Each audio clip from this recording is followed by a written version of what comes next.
The worst words you could ever hear is that your child has cancer. And with that, your world turns upside down.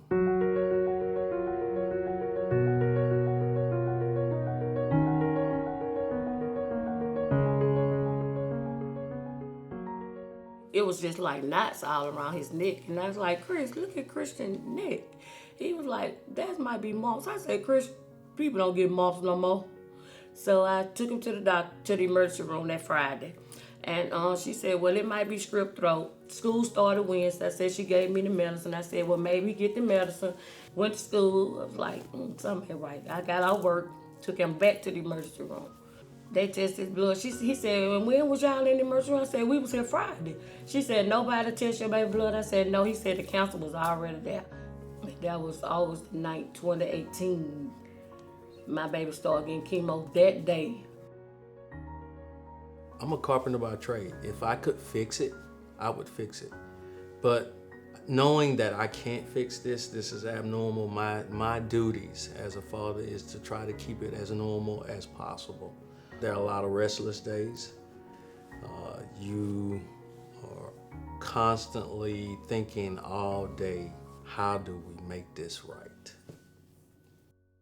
The medicine that they had been given, Christian, wasn't being as effective with T-cell leukemia. So we decided that we would come to Birmingham.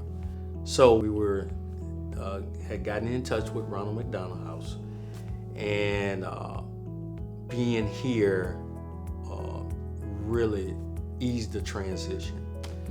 Once I got here and we stayed the entire weekend, it just eased my mind. So that Sunday evening, I would leave out, and because I had to go back to work, and for about 15 minutes I would cry the entire way. And because simply I'm leaving my family behind. I just felt like I was leaving my family behind. But the one thing that I would always think that they're in a safe place. And it meant the world to me.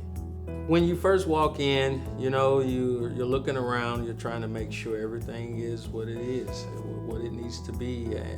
Do we have everything that we're gonna need while we're here?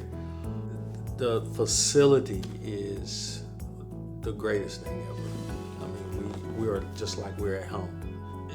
It just felt natural.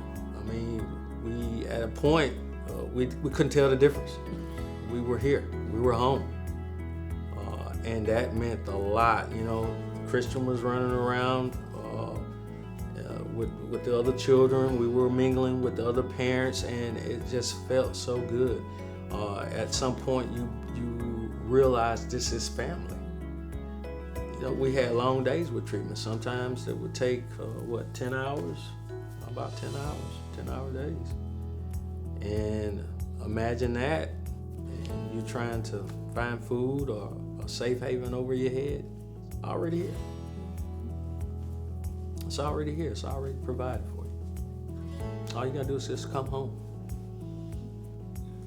Yep.